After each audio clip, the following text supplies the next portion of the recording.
Ya, yang di Diknas, yang di Perdiknas. Ya. Nah itu kami ingin mencoba mensetarakan diri melanjutkan cita-cita ayah yang ingin anaknya profesor, gitu kan. Nah karena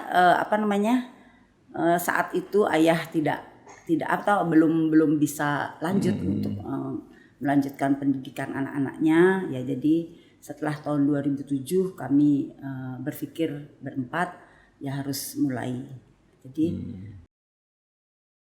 membangun teamwork untuk goals gitu, sehingga nggak punya uang nih, punya program kerja, teamworknya kuat, yuk audiensi. Nah kemarin ulang tahun BKW nggak ada duit nih, audiensi ke yayasan Korpri, Warmadewa, akhirnya kan dibiayai kan, jadi nggak punya snack, nggak punya konsumsi, ya udah dibantu kan, gitu. Jadi kalau bukan masalah fasilitas, persoalannya bukan itu ya, tapi komitmen kita sendiri untuk mencapai goals itu seperti apa gitu. Kita yakin bisa, kita pasti bisa.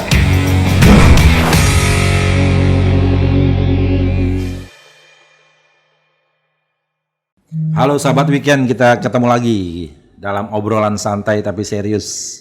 Dan kali ini saya ngajak satu tokoh perempuan di bidang sosial, pendidikan, dan bahkan di dunia publik. Siapa lagi? Ibu Tini Gorda. Selamat datang Bu Tini. Iya, apa kabar nih? Astungkara baik. Baik ya, dan harus selalu baik. Harus sehat terus. Saya lihat segar bugar. Iya, kalau nggak sehat, nggak baik, nggak dapat izin keluar. Apa kegiatannya hari ini? Ya kegiatan biasalah sebagai seorang dosen kan, rutinitas di kampus, itu terus di domestik, jadi tambahan nih sekarang sudah jadi nenek. Udah jadi nenek ya. Ada tambahan pekerjaan yang mengasyikkan. Banyak nama Gorda di belakangnya itu nama yang cukup berat itu ya. Karena sangat berat. Saya kenal beliau sebagai orang tua, sebagai kolega dalam dunia pendidikan, dan bahkan beliau adalah salah satu tokoh Bali di bidang pendidikan yang saya kenal beliau. Dengan pikiran-pikiran dan karya-karya bukunya yang mengalir. Nah, aliran ini nyampe nggak ke Ibu Tini Gorda yang notabene putri pertamanya ini? Iya. Alirannya banyak nih, banyak ya? Nah, jadi aliran yang akademis, non akademis. Gitu. Jadi kami kebetulan kan berempat yang sekarang nih, karena kakak kan tahun 70 udah meninggal. Jadi berempat, jadi ayah udah memetakan potensi anaknya, gitu. Jadi yang tertua sebagai humas. Kan waktu ayah masih ada. Yang kembar nih adalah nanti melanjutkan dari pendidikan. Terus yang paling kecil ya sama juga adik gitu. Jadi tapi akhirnya semua sih untuk didesain untuk melanjutkan pendidikan, tapi cara-caranya dibedakan sesuai dengan potensi anaknya. Jadi ayah udah tahu, Pak Gorda tuh sudah tahu seberapa potensi anaknya bisa melanjutkan apa yang menjadi cita-cita. Gimana cara beliau kok bisa menjadikan putra-putrinya sukses semua? Sukses satu yang saya lihat dari sisi pendidikan kan semua udah doktor. Iya. Kedua, semua dosen juga. Iya. Gimana cara beliau tuh mentransformasikan gitu kan? Mentransformasikan ide-ide, gagasan-gagasan dan cara mendidik sehingga itu bisa mengalir gitu ke semua putra-putrinya gitu. Iya. Jadi basic dari Prof Gorda itu kan memang guru. Iya, awalnya kan dari guru semea. Jadi memang dari IKIP, jadi pendidikan yang kalau dulu masanya Prof Gorda kan memang mencari tujuan menjadi guru tuh penuh lika-liku ya. Jadi nggak seperti saat ini ya bisa instan. Jadi karena kan penilaian saat itu berbeda. Jadi ayah udah tahu nih anak yang pertama seperti apa, kedua, ketiga, keempat. Tapi harapannya karena sudah memiliki lembaga pendidikan minimal kerja anak sekla itu tidak terbengkalai lah ya. Sudah ada lah lapangan pekerjaan kan itu poinnya. Tinggal menambah potensi ya. Dan cara ayah juga mendidik anak-anaknya beda. Jadi saya contohnya saya sendiri, anak pertama perempuan. Jadi dari pertama diatur dari sisi jodoh, dari sisi di mana harus pendidikan kan gitu. Apalagi anak pertama untuk bisa mempromosikan lembaga pendidikan kan boleh kan bilang Undiknas ya? Boleh nggak apa-apa. Undiknas ya. Bebas-bebas aja. Iya, jadi Undiknas itu kalau anakku nggak kuliah di situ gimana cara mempromosikan? Jadi saya lolos di Universitas Negeri nggak boleh, harus di Undiknas. Jadi cara mempromosikan seperti itu. Nah terus yang kedua adik-adik yang selanjutnya itu sudah dipetakan S1-nya di sini akan menggantikan ini nanti. Itu sampai S2-nya, S3-nya udah dipetakan. Udah ada perencanaan strategis. Sudah ada perencanaan gitu kan. Nah kebetulan saya anak pertama ya udah S1 cukup.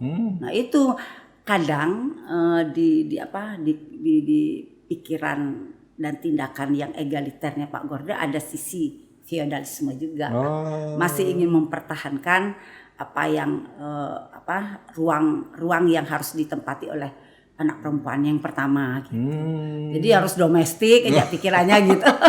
Jadi memang apalagi jodohnya diatur juga. Iya, jadi harus sama ya.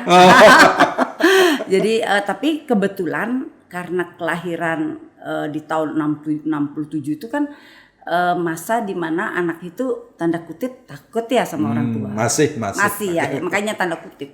Nah terus kalau anak sekarang kan nggak bisa takut sama orang tua, malah duduk bersama gitu kan untuk diskusi. Jadi ternyata ada hal-hal yang menarik juga dimana ketika kita bisa memberikan kebahagiaan orang tua kan. Ada doa yang terbaik di dalam diri orang tua ya. Akhirnya cara-cara yang berbeda tapi tujuannya sama.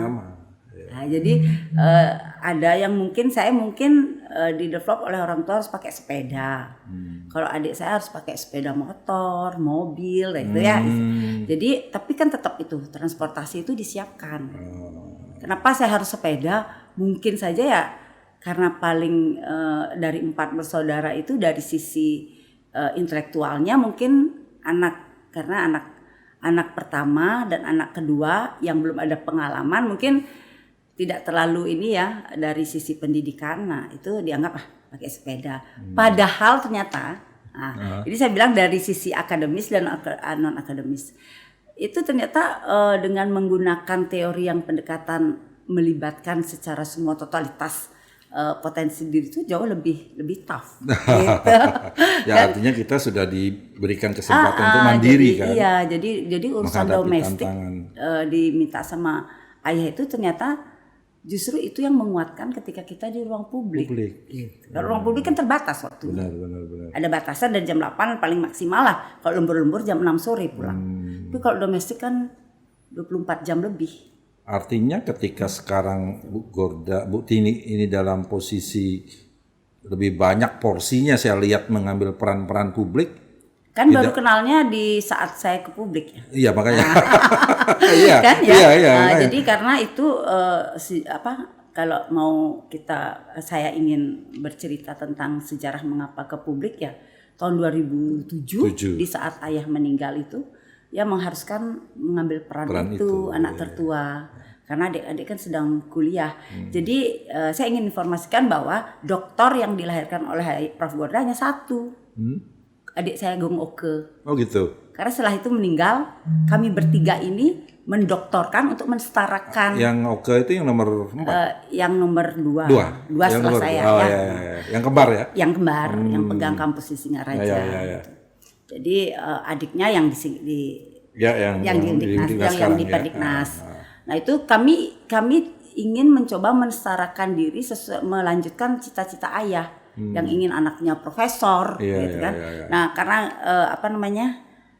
saat itu ayah tidak belum bisa lanjut untuk melanjutkan pendidikan anak-anaknya. Ya jadi setelah tahun 2007 kami berpikir berempat ya harus mulai.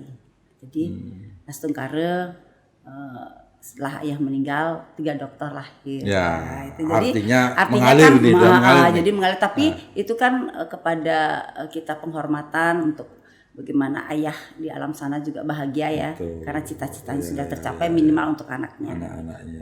S3 sama. Saya sangat sering dulu sama beliau dalam tim kerja gitu. Iya. Kebetulan dulu kan tim kerja Pak Gubernur ya. Iya. Pada zamannya Pak Brate itu untuk banyak menyelesaikan masalah-masalah yang ditugaskan. Jadi sangat asik bekerja sama beliau. Ya sebagai pendidik tahulah gimana cara berpikirnya, gimana disiplinnya dan sebagainya. Manajemen waktunya biasa. Luar biasa. Sampai kemudian melahirkan putra-putrinya yang luar biasa juga hari ini. Dan sekarang biasa di luar. Biasa di luar. Benar-benar. Ya kena ngambil pekerjaan. Banyak jabatan nih yang dipegang di luar nih, apa aja Bu? Ya, kalau orang lain jabatan mungkin ada seleri ya. Ah, Saya tuh ya sosial lah, sosial. Jadi jabatan sosial tuh, nah di situ sebenarnya pengkayaan pengetahuan saya terkait tentang karakter orang. Sehingga apa yang ingin saya capai melalui pemilihan teamwork itu yang bikin goals yang rasanya susah jadi cepat gitu. gitu. Karena memang pengalaman organisasi sosial itu sangat Luar biasa. Itu laboratorium hidup. Laboratorium hidup betul. Oh, Karena saat saya di BKW kan banyak dibantu ya. juga kan. Ya, Jadi di situ memang laboratorium hidup yang luar biasa. BKW saya Ya, tahu dan tuh kerjasama ya organisasi wanita, kan. Jadi, Kaukus politik perempuan kayaknya ikut dulu ya. Jadi di situ belajarnya tentang apa? Tentang bukan karena seperti tadi disampaikan apakah orang maju itu karena fasilitas, karena uang, karena apa? Nah ternyata bukan. Karena bagaimana kita bisa membangun teamwork untuk goals gitu. Sehingga nggak punya uang nih, punya program kerja, teamworknya kuat, yuk audiensi. Nah kemarin ulang tahun BKW nggak ada duit nih. Audiensi ke ketua yayasan Korpri, Warma Dewa. Akhirnya kan dibiayai kan. Nah, jadi nggak punya snack, nggak punya konsumsi, ya udah dibantu kan. Nah gitu. Jadi kalau bukan masalah fasilitas. Persoalannya bukan iya, itu ya. Tapi komitmen kita sendiri untuk mencapai goals itu seperti apa? Apa problem organisasional yang dihadapi para perempuan-perempuan kita? PR di perempuan banyak banget. Jadi kalau boleh dan sepakat dan tidak ada merasa orang tersindir ya. PR di perempuan itu yang memang sebenarnya harus diberesin. Baru semua konsep besar terkait kesetaraan gender itu bisa didapat. Apa PR-nya? Satu, perempuan tuh rasa irinya tuh tinggi. Oh masa? Ya. Iri sama? Ya terhadap banyak hal dan sesamanya. Gitu. Jadi karena irinya sebenarnya iri itu kan sebagai kecerdasan emosional kalau positif ya. Jadi termotivasi kita. Saya juga banyak irinya, tapi saya ingin seperti dia. Itu. Gitu. Untuk diubah jadi motivasi. Jadi motivasi gitu. Jadi kalau ingin cantik ya tanya aja kenapa harus iri ya gitu ya. Terus kalau ingin pintar ya punyalah teamwork yang pintar. Jadi nggak boleh kita takut berteman dengan orang lebih pintar dari kita, karena kadang seperti saya sendiri paling agak susah untuk membaca. Karena apa? Karena ya seperti saya tadi sampaikan bahwa saya tidak di-develop untuk menggantikan di lembaga pendidikan. Tapi dari sisi domestik untuk menunjang kan gitu. Nah, tapi diajak langsung sama orang tua, artinya cerita-cerita orang sukses itu langsung saya dengar. Nah, itu ternyata melalui cerita itu jauh lebih bagus. Iya, lebih bagus dan melekat dan melihat teladannya, cara belajar orang macam-macam. Itu kan? Ada jadi dengan bisa membaca, baca langsung bisa dengan mendengar, teladan orang, melihat melihat kesuksesan ini. orang. Betul. Itu.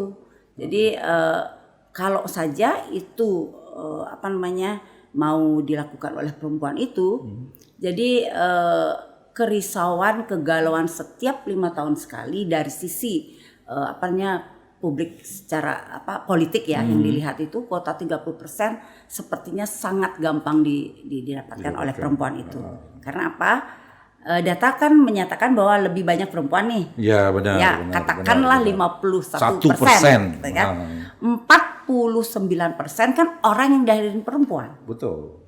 Pasti kan kalau kita mampu mengkomunikasikan minimal suami, anak laki-laki kita kan pasti support perempuan. Ya kan lebih nurut ke perempuan ketimbang Iya, ke laki-laki. kan persatuan laki-laki takut perempuan ya. PSTI. Iya, kalau suami nanti sama orang makanya ya perempuan takut. Jadi laki-laki takut perempuan tuh banyak. Nah itu artinya kan sebenarnya itu modal yang harus dimiliki atau dimanfaatkan secara cerdas positif oleh perempuan itu. Gitu. Oke, nyinggung tadi masalah keterwakilan perempuan. Aturan itu kan sudah memberikan ruang yang sangat terbuka nih, Iya, dengan walaupun dibatasi affirmative action. Iya, 30% perempuan. 2009 ya, dari pencalegan lah, dari lembaga-lembaga komisi kayak Komisi Pemilihan Umum atau KPU, Bawaslu. Ini kebetulan saya ketua Timsel Bawaslu provinsi nih. Iya. Jadi ternyata untuk memenuhi 30% kota perempuan di pendaftaran saja ini nggak nyampe. Gimana tuh? Itu banyak hal sih. Selain PR di diri perempuan, yang kedua ini kurang pemahaman terkait teamwork bagi laki-laki. Oh, berarti problemnya di laki-laki. Laki-laki lagi. Apa itu? Ya, jadi mereka hanya memandang bahwa perempuan ini dijadikan akomodasi untuk bisa menjadikan sebuah partai itu terdaftar, bisa ikut pemilu kan gitu. Nah di 2009 oke lah perempuan baru melek itu kan. Oke, benar, kan. Iya. Nah terus ternyata di dalam perjalanan pengawalan nggak ada. Jangan salah, anak cerdas ketika ada pendampingan. Sadarlah waktu pola asuh 1000 hari kehidupan kita sebagai anak itu kalau nggak ada pendampingan tidak akan pernah ada kesuksesan. Jadi anggap sajalah perempuan ini baru lahir, kenapa nggak didampingi untuk dia menjadikan dia sukses dan merasa bangga bahwa keberadaanku ini membawa kontribusi positif. Bukan setelah didaftarin tinggal ayo berjuangnya sama-sama bebas ya nggak bisa dong. Nah itu kan, nah itu ada di diri. Jadi karena ketika 2009 ada dasar hukum yang menyatakan kebebasan itu kan perempuan ini belum ada pendampingan waktu dilahirkan. Iya. Yuk ikut. Artinya gitu setelah kan? diberikan dilepas. Artinya gitu. Apa? Di dalam organisasi partai politik belum didevelop perempuan itu di tempat-tempat yang strategis. Gitu. Hanya sebatas ya di bidang konsumsi dan sebagainya. Tetap saja domestik gitu. Ya, tetap aja domestik. Padahal kan kegiatan domestik itu kalau ingin kita bawa ke publik ya mulai diperkenalkan dengan sebagai ketua untuk bisa, ataukah ketika ada kegiatan-kegiatan dijadikan dia sebagai ketua panitia, menguji lah saat itu diuji perempuan tuh bisa nggak memimpin, meng-create sebuah program untuk menjadikan sampai goals kan gitu. Nah itu pendampingan di bidang di organisasi internal partai. Gitu. Nah, atau sekarang begini buat ini kan juga di samping di BKOW, kemudian ada di IWAPI ya, IWAPI, dan semua organisasi itu bau-baunya bau-bau perempuan gitu. Bukan bau perempuan, emang perempuan. Kan Badan Kerjasama Organisasi Perempuan. Itu artinya IWAPI, pengusaha wanita, itu artinya baunya perempuan wanita lah. Pengusaha. Pengusaha kan. Wanita pengusaha, bukan pengusaha wanita. Oh beda ya? Beda dong. Ntar nanti digerebek nanti kalau. Subjek sama objek. Benar. Iya. Ada nggak keinginan nih? Sekarang ini tuh udah tahun politik ya. Kemudian affirmative action itu sudah ditetapkan, dalam arti partai politik juga dipaksa nih oleh aturan. Misalnya kalau ada 9 calon, berarti 3 perempuan, 6 laki-laki. Ini udah calon nih, tinggal dipilih. Ada nggak misalnya inisiatif yang harus dibangun oleh para aktivis perempuan ya, untuk mengajak atau mengundang atau berdiskusi atau berdialog sampai kemudian mengambil keputusan kira-kira buat semacam deklarasi perempuan, anggaplah Bali dulu lah. Ini loh calon-calon.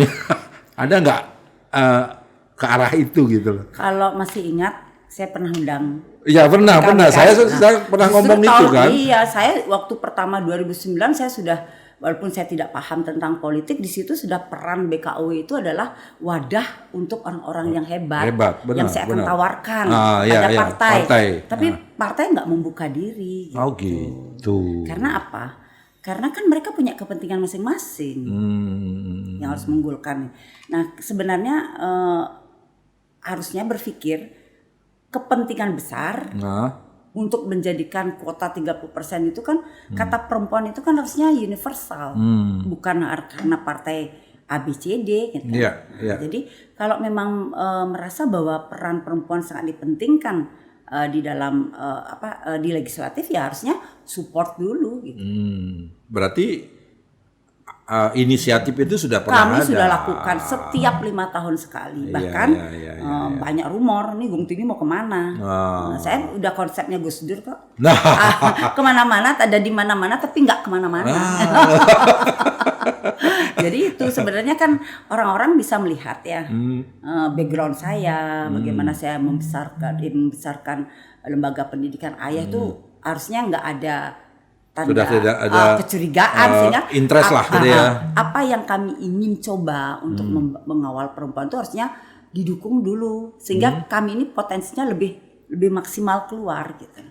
Karena satu, kalau kita memanfaatkan BKW itu bagian dari kesuksesan perempuan politik ini, minimal ongkos untuk kampanye tidak keluar. Ini ada 30 induk organisasi. Contoh misalnya di Orma Dewa kan ada Iwanwar. Iya. Masa ketika ada paket nih perempuan nih ada 5, saya ingin sosialisasi nih 5 orang di BKW minta, tapi saya nggak punya konsumsi, masa nggak memberikan? Otomatis si perempuan ini yang akan kita goalkan kan udah dari sisi makan minum di 30 organisasi udah clear. Kos politiknya udah Hilang, udah berkurang. Gitu. Tolong bantu dong untuk ini. Masa nggak bantu? Apalagi ini sekarang katanya ketua pansel. Gitu kan? Nah itu sudah kami lakukan sampai kemarin 5 tahun kemarin itu kami malah ajak untuk langsung calon-calon itu ke legislatif, ke DPR RI. Itu tanpa biaya. Mereka saya ajak. Silahkan nanti di situ di Jakarta saya carikan untuk sponsor untuk makan dan minum. Atau sekarang logikanya dibalik buat ini, mereka sekarang kan sudah dipaksa nih sama aturan untuk mengeluarkan calon, iya kan? Anggaplah misalnya kalau DPR pusat itu kan kursinya 9, kalau misalnya 9 kursi paling tidak masing-masing partai akan menyodorkan nama 6 laki-laki, 3 perempuan. Hal yang sama juga di provinsi dan kabupaten. Artinya akan ada sejumlah perempuan. Segitu. Iya kan? Yang akan muncul atau dimunculkan gitulah. Sekarang ini diajak ngobrol gitu. Iya, ketua partai nih yang punya kunci. Konstituennya dia udah pegang nih. Sudahlah ini sekarang 6-3 ini harus jadi kabupaten provinsi DPR RI. Iya. Ya ini sekarang bagaimana cara kita menjadikan ini melalui pendidikan politik dan sebagainya, dan jangan deket-deket itu baru ngomongin pendidikan politik dan sebagainya. Nah sekarang peran-peran dari akademisi, program Tridharma perguruan tingginya, ketua partai itu harus bekerja sama, berkolaborasi dengan perguruan tinggi. Sekarang kos untuk pendidikan politiknya yang harusnya 100% ya jadi 50%, kan nggak boleh gratis amat ya. Iyalah, kan kita tahu lah. Udah sedikit ininya kan, jadi perguruan tinggi kan hanya punya ide. Iya, ide. Jadi fasilitas segalanya ya ada di ketua partai kan gitu. Kalau memang serius, sebenarnya itu sudah bisa dipetakan kok. Sekarang lihat dulu masyarakatnya berapa. Kan sudah. Pemilih perempuannya berapa? Belum berapa? Anaknya, belum suaminya. Belum suaminya. Logikanya secara kalkulasi politik. Betul, menang udah di atas kertas. Kan tinggal ngomong aja ketua-ketua partai duduk ya. Itu, kan gitu. Itu. Malah jadi saya pingin dulu saya melihat bahwa justru sistem dulu yang keterwakilan itu lebih bagus. 15% pasti dapat kan perempuan. Kan dulu gitu. Iya. Mewakili kan. Iya. Kalau sekarang ketika dibuka ruang sebebas-bebasnya, itu sebenarnya uji dari perempuan itu juga berpotensi. Cuma ya ini luka-luka batin perempuan itu sudah banyak, kan? Uang keluar, waktu sudah ini, tapi nggak diperhatiin nih. Tapi kan sama, yang laki juga sama. Sama, tapi kan mereka punya goal semang ingin. Perempuan awalnya kan belum gitu loh. Oh gitu. Itu persoalannya.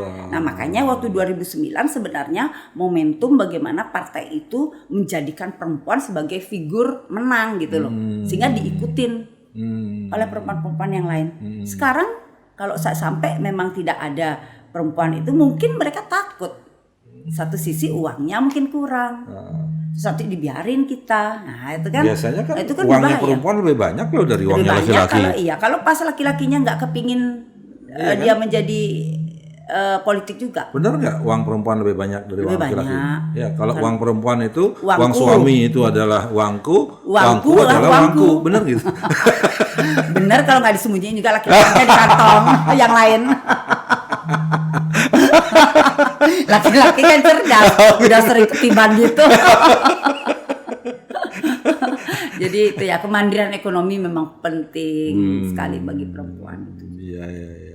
Nah sekarang saya lihat, ya saya ambil figurnya Bu Tini Gordela, dari sisi apapun kan sudah di atas segalanya gitu. Terus kenapa nggak tertarik terjun ke politik? Sebenarnya kalau dicari sejarah kan ayah politik juga dulu kan. Itu dia. Itu kan pertanyaannya. Iya kan pembina Golkar dulu. Tapi kenapa boleh ya PNS dulu? Kalau sekarang kan nggak boleh. Oh gitu. Nah, makanya Pilihan kenapa ya? ini? Ya sekarang pilihan. Harusnya kan walaupun pilihan, tapi kan tidak boleh menutup ruang yang lain. Nah, sekarang apa yang dulu dikatakan bahwa PNS juga boleh berpolitik, ya berpolitik praktis, mungkin ada hal itu harusnya evaluasinya di mana gitu kan? Kan oknumnya kah atau memang lembaga politiknya yang membuat kesempatan kalau PNS dijadikan sama kan gitu. Sebenarnya evaluasi ini yang ingin kejujuran bagi kami perempuan yang modal politiknya masih dimulai kebebasannya mulai tahun 2009. Kalau dicari kan, kalau kita bisa jujur mengakui, justru perempuan-perempuan yang keterwakilan 15% dulu itu jauh lebih hebat-hebat. Iya. Itu harusnya best practice mereka harus kita lihat, kita adopt gitu. Oke, ya terlepas dari apapun Bu Tini. Dulu 15% saja perempuan sudah berjuang dan berhasil. Karena saya ada di sana, situ. di bagian itu kan, Waktu itu karena kita lagi getol-getolnya berjuang untuk peran politik perempuan ya. Kemudian diangkat bahkan dalam undang-undang menjadi 30%. Lalu justru saya lihat mengalami penurunan gitu. Penurunannya sebenarnya bukan dari kecerdasan intelektual perempuan, tapi kembali pada ketidaknyamanan ketika kita digolkan. Tadi saya bilang luka batin, rasa bahwa lebih bagus saya di ruang yang lain. Iya. Artinya perempuan tidak ini dong, cepat frustasi ya? Enggak juga. Malah kan kita lihat dari kecerdasan intelektual di perguruan tinggi selalu perempuan kok. Ketika di ruang publik itulah dia tidak ada pendampingan. Khususnya di politik. Iya. Nah, sekarang saya ingin sebenarnya mengadvokasi, mengedukasi ketua-ketua partai. Ya bisa dong diundang atau dibuatin forum. Ya, tapi kadang-kadang kan ketua partai merasa bahwa undangan dari organisasi perempuan, ya yang perempuan diwakili gitu. Kapan kesetaraan terjadi, gitu kan? Nah sekarang dilihat tema apa yang diundang seperti apa, ya harusnya yang strategis. Minimal ketua partai yang mempunyai power untuk bisa merubah politik mereka di dalam mendevelop perempuan itu harusnya hadir. Ini benar nggak sih strategi yang ingin ditawarkan kan gitu? Iya. Oke, sekarang calon-calon perempuan sudah bertebaran ya? Saya malah nggak melihat. Kok enggak? Tapi kan di aturan sudah ada. Aturan sudah. Ada. Dan partai sudah wajib tuh. Kalau enggak dianggap tidak memenuhi syarat pencalonan. Artinya sudah ada, terlepas dari kita bicara kualitas atau apapun itu kan saya pikir absurd ya kita bicara seseorang berkualitas atau tidak, tapi keberanian mereka harus kita hargai. Iya. Nah, apa bekal yang harus mereka persiapkan? Nah, ini kan mereka sudah bertarung nih, nggak boleh lagi bicara cengeng atau minta belas kasihan. Kalau yang sudah beberapa kali ya, untuk pemain baru belum. Pemain baru belum saya lihat. Masih pemain lama yang dipetakan ini harus ke naik tingkat dan sebagainya kan gitu. Ya. Jadi permainan catur dari ketua partai itu sedang ini.